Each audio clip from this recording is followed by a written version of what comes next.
वालेकुम, welcome back. Previously हम preposition कर रहे थे और प्रीपोजिशन के जो बेसिक कॉन्सेप्ट्स हमने देखे थे कि कौन से वर्ड के साथ कौन सी आप प्रीपोजिशन यूज़ करेंगे और प्रीपोजिशन ऑफ प्लेस क्या होता है, प्रीपोजिशन ऑफ टाइम क्या होता है, प्रीपोजिशन ऑफ डायरेक्शन देखा था हमने, डायरेक्शन। और आज हम करने जा रहे हैं कॉमन एड्स और कॉमन एड्स में देखेंगे हम क्या क्या करेंगे। सबसे पहले हम करेंगे वर्ड्स फॉलोड बाय प्रीपोजिशन। कौन से ऐसे वर्ड्स होते हैं जो कि प्रीपोजिशन को फॉलो करते हैं, जैसे कि हमने पहले भी लिस्ट देखी थी, कुछ और वर्ड्स मैंने लिखे हैं, इनके साथ आप यूज़ करना। Preposition with जेरेंट्स। जेरेंट्स कौन से ऐसे प्रीपोजिशन हैं जिनके बाद आप जेरेंट्स यूज़ करते हैं। Some pitfalls in the use of preposition and some words with no preposition. कुछ ऐसे वर्ड्स हैं जिनके साथ आप कोई भी प्रीपोजिशन यूज़ नहीं करते। और अगर दो प्रीपोजिशन, आप एक ही वर्ड के साथ दो प्रीपोजिशन यूज़ होते हैं तो उनका कॉन्टेक्स्ट बदल जाता है आपका। तो पढ़ते हैं। अब यहाँ पे देखें, इनकरेक्ट टू से अधेर ऑफ। अधेर के साथ ऑफ नहीं लगता आपका, अधेर के साथ टू लगता है, अधेर टू। एम के साथ फॉर नहीं लगता, एम के साथ एट लगता है आपका। अटेंडेड बाय नहीं होता, अटेंडेड विद होता है आपका। कंग्रेचुलेट फॉर नहीं होता, कंग्रेचुलेट ऑन होता है। ये वर्ड हमने पहले भी पढ़ा था लिस्ट में, ठीक है, कंग्रेचुलेट ऑन।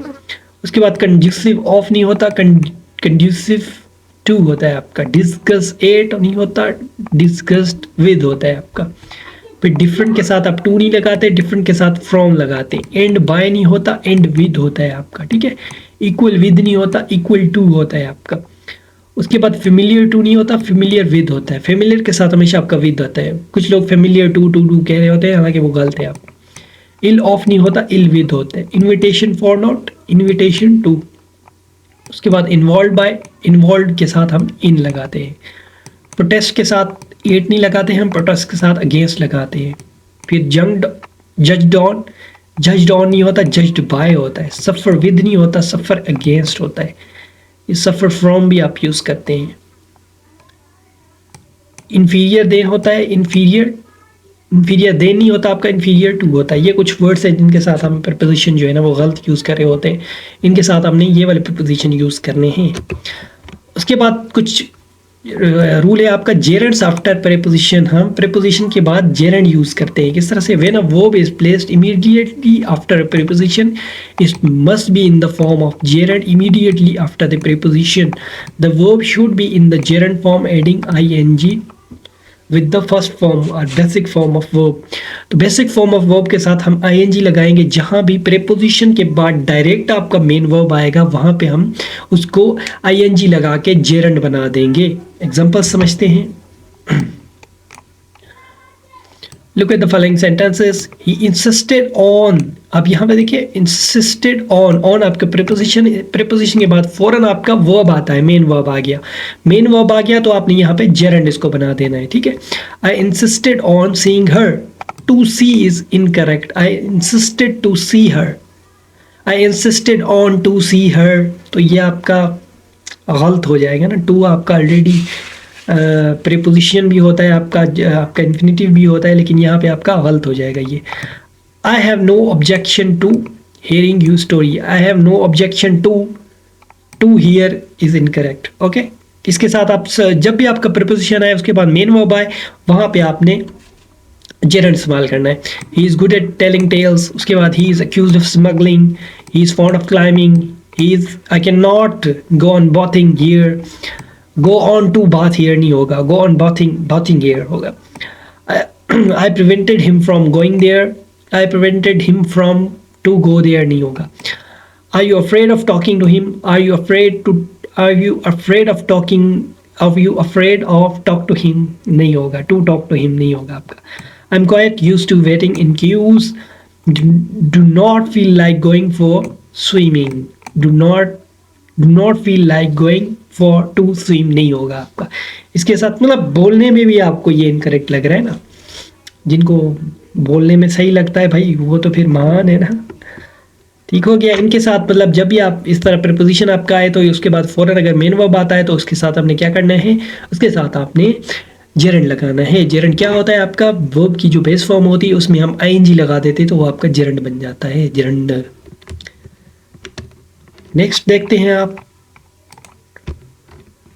उसके बाद don't use preposition with these words if used as a verb. मतलब अगर ये एज अ वर्ब यूज किए गए हैं तो इनके साथ आपने नहीं लगाना, क्या नहीं लगाना? प्रीपोजिशन नहीं लगाना। Order, resemble, inform, love, attack, obey, marry, hat, reach, discuss, request, इनके साथ आपने क्या करना है, जब भी ये वर्ड आए और ये as a main verb use किए गए हों, as a main verb use किए गए हों, तो इनके साथ क्या करना है आपने, इनके साथ कभी भी आपने प्रीपोजिशन नहीं लगाना। प्रीपोजिशन इनके साथ ओमिट है। जैसे कि एग्जांपल्स में देखते हैं, he ordered for my dismissal, he ordered for my dismissal. अब ऑर्डर जो है क्या है आपका, मेन वर्ब के तौर पे इस्तेमाल किया गया है, इसके साथ हम फॉर नहीं लगाएंगे। He ordered my dismissal. Okay, the book resembles to that. अब बुक रिजेंबल्स टू दैट नहीं होगा, द बुक रिजेंबल्स दैट, तो इसके साथ प्रपोजिशन आपका नहीं आएगा क्योंकि ये एज मेन वर्ब यूज किया गया है। I shall inform to your father, I shall inform to your father नहीं होगा। यहाँ पे ये वाली जो मिस्टेक है ज़्यादातर वो बहुत सारे कर रहे होते हैं लोग, बहुत सारे। मैंने देखा है काफ़ियों को उनकी राइटिंग्स में कि वो इन्फॉर्म के साथ आपका ना टू लगा देते हैं। अगर टू नहीं लगता भाई, इसके साथ कोई प्रपोजिशन नहीं लगाते। I shall inform your father, he loves with his wife, like I love you. आपने बहुत बार कहा होगा बहुत सारी लड़कियों को, ठीक है, या लड़कियों ने भी कहा होगा लड़कों को, सिर्फ लड़कों में ब्लेम नहीं डाल रहा मैं। कहते हैं आप आई लव यू, अब लव के साथ टू क्यों नहीं लगाते? आई लव टू यू बोले ना, ऐसे नहीं होगा क्योंकि आप लव के साथ प्रीपोजिशन नहीं लगाते क्योंकि ये as a main verb use किया गया है। He loves with his wife, with काट देंगे, ही लव्स हिज, अबे यहाँ पे वाइफ्स के फ्रेंड कैसे हो गया? अच्छा, इसके साथ आप वाइफ कर लें, he loves his wife. Ali attached to him, अब अटैच्ड के साथ टू नहीं आएगा, Ali attached him, attacked, attack sorry attack, attach नहीं, Ali attacked to him, attack के साथ टू नहीं लगाते आप क्योंकि as a main verb use किया गया है। अली अटैक्ड हिम, तो ये आपका इस तरह से करेक्ट हो जाएगा। तो इन वर्ड्स के साथ हम कभी भी प्रीपोजिशन यूज नहीं करते। उसके बाद रूल नंबर 5 है वर्ड फॉलोड बाय प्रीपोजिशन। कुछ और आपके वर्ड्स होते हैं जिनके साथ आप जो है वो लगाते हैं, इनमें करेक्शंस देखते हैं। ही was angry upon me, he was angry upon मी। अब ये बच्चे जो है ना ये इस तरह से यूज करते हैं, लगा इस तरह से नहीं होगा आपका। He was angry with me, upon नहीं होगा, विद होगा, ठीक हो गया। He complaint upon me, he complaint against me, against, complaint के साथ अगेंस्ट आएगा। Write with ink, write with ink कभी भी नहीं होता, ये बहुत बार मिस्टेक मैंने भी देखी है, ठीक है। राइट इन इंक होता है, इंक के साथ आप इन लगाते हैं, विद नहीं लगाते। He was acquitted from the charge, acquitted of होता है आपका, he was acquitted of the charge, ये हमने पहले भी पढ़ा था। She burst in tears, she burst in tears नहीं होता, she burst in to tears होता है। She died from fever, she died of, died के साथ हम ऑफ लगाते हैं जैसे कि हमने पीछे पढ़ा। He died with hunger, he died from और ऑफ, यहाँ पे फ्रॉम भी लगा सकते हैं आप, ऑफ भी लगा सकते हैं। ही डाइड ऑफ हंगर, ये भी ठीक है आपका। ही डाइड फ्रॉम हंगर, वो भी ठीक है आपका। She parted with her friends, अब यहाँ पे she parted with her friends ये इनकरेक्ट है। शी पार्टेड फ्रॉम, पार्टेड के साथ आप फ्रॉम लगाते हैं, लेकिन पार्टेड के साथ आप विद भी लगाते हैं, लेकिन पार्टेड विद जगाएंगे वो थिंग्स के लिए होगा, यहाँ पे इंसानों के लिए लगाया गया है, तो यहाँ पे गलत है आपका। यहाँ पे आप पार्टेड फ्रॉम लगाएंगे। अगर यहाँ पे कोई चीज़ होती है आपकी तो वहाँ पे आपका पार्टेड विद ठीक था, लेकिन यहाँ पे जो इंसान होते हैं, पर्सन्स होते हैं, उनके साथ आप पार्टेड फ्रॉम लगाते हैं, तो पार्टेड फ्रॉम पर्सन्स के लिए होता है, पार्टेड विद आपका थिंग्स के लिए होता है। तो यहाँ पे जो है आपके कुछ वर्ड्स इस तरह से होते हैं, कुछ और वर्ड्स हैं ये। He comes from a good family, he comes from नहीं आएगा, he comes of a good family. He met me on the way, he met me on the way. On the way का मतलब होता है कि आप चल रहे हैं, ठीक है, मतलब आप मूवमेंट में हैं, अब चलते जा रहे हैं। इन द वे का मतलब होता है कि वो वहाँ पे रुका हुआ है, रेस्ट फॉर्म में। ये मूवमेंट में होगा ऑन द वे, और इन द वे का मतलब होता है रेस्ट में, ठीक है। Copies of testimonial are enclosed, copies of testimonials are enclosed with, ये अब यहाँ पे जो है ना वो इस इनक्लोज के साथ आपने विद लगाना है। The scholarships were completed, the scholarship were completed with.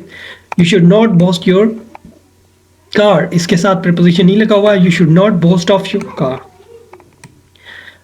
Your conduct does not admit any excuse, अब यहाँ पे इसके साथ प्रीपोजिशन नहीं लगा हुआ है। Your conduct does not admit of any excuse.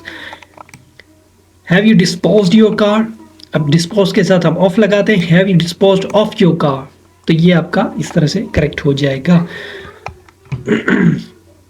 जेरेंड्स preceded bye preposition. अभी जैसे कि मैंने आपको पहले बताया था रूल एक कि आप जहाँ भी प्रीपोजिशन आता है बिफोर, प्रेसिडेड का मतलब होता है बिफोर, ठीक है, वहाँ पे आप जेरेंड लगाते हैं। ये हमने रूल ऑलरेडी पढ़ा है, यहाँ पे कुछ करेक्शन है। ही परसिस्टेड टू से this, he persisted in, persisted के साथ आप इन लगाते हैं, ठीक है। अच्छा, यहाँ पे जो टू से नहीं होगा क्योंकि टू यहाँ पे नहीं आएगा। ही परसिस्टेड इन सेइंग दिस, और आप जो आपका वर्ब है इसको आप जेरेंड बना देंगे, ठीक है। He should refrain to do evil, he should refrain from doing evil, refrain के साथ हम फ्रॉम लगाते हैं। They prohibited me to borrow a cycle, they prohibited me from borrowing a cycle.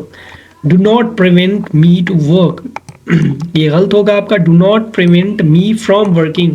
उसके बाद abstain to speak ill of others, abstain to speaking ill of others. I insisted to go there, I insisted on going there. Okay, I confident to win, I am confident to win, I am confident of winning. तो ये आपका correct हो जाएगा इस तरह। He excels to speak English, he excels in English speaking. Okay, he is addicted to gamble, he is addicted to gamble use नहीं करेंगे, he is addicted to gambling। तो इस तरह से आप जो है ना वो जब भी प्रपोजिशन आए तो इसके बाद आप जो है ना वो जेरेंड यूज़ करते हैं। जेरेंड का मतलब होता है बेस फॉर्म, उसके साथ आईएनजी लगाते हैं आप।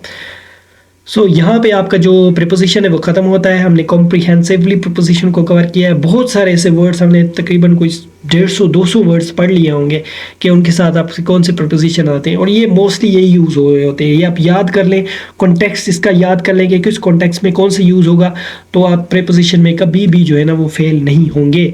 हम पास्ट पेपर्स भी करेंगे इसके साथ, हो सकता है इसके बाद मैं कंजंक्शन पढ़ा दूँ, उसके बाद पास्ट पेपर्स पढ़ा दूँ। पास्ट पेपर्स क्योंकि हम सीएसएस के अब करने जा रहे हैं और सेंटेंस करेक्शंस की करेंगे, प्रीपोजिशंस, अदर देन दैट उसके जो ट्रांसलेशंस वगैरह हैं, पंक्चुएशन का कोर्स भी हम कवर करेंगे। डायरेक्ट इनडायरेक्ट जो आपके पास्ट पेपर्स में आ चुके हैं, एक्टिव पैसिव, ये सारी चीज़ें हम कवर करेंगे इंशाल्लाह। मिलते हैं नेक्स्ट लेक्चर में, तब तक के लिए अल्लाह हाफ़िज़।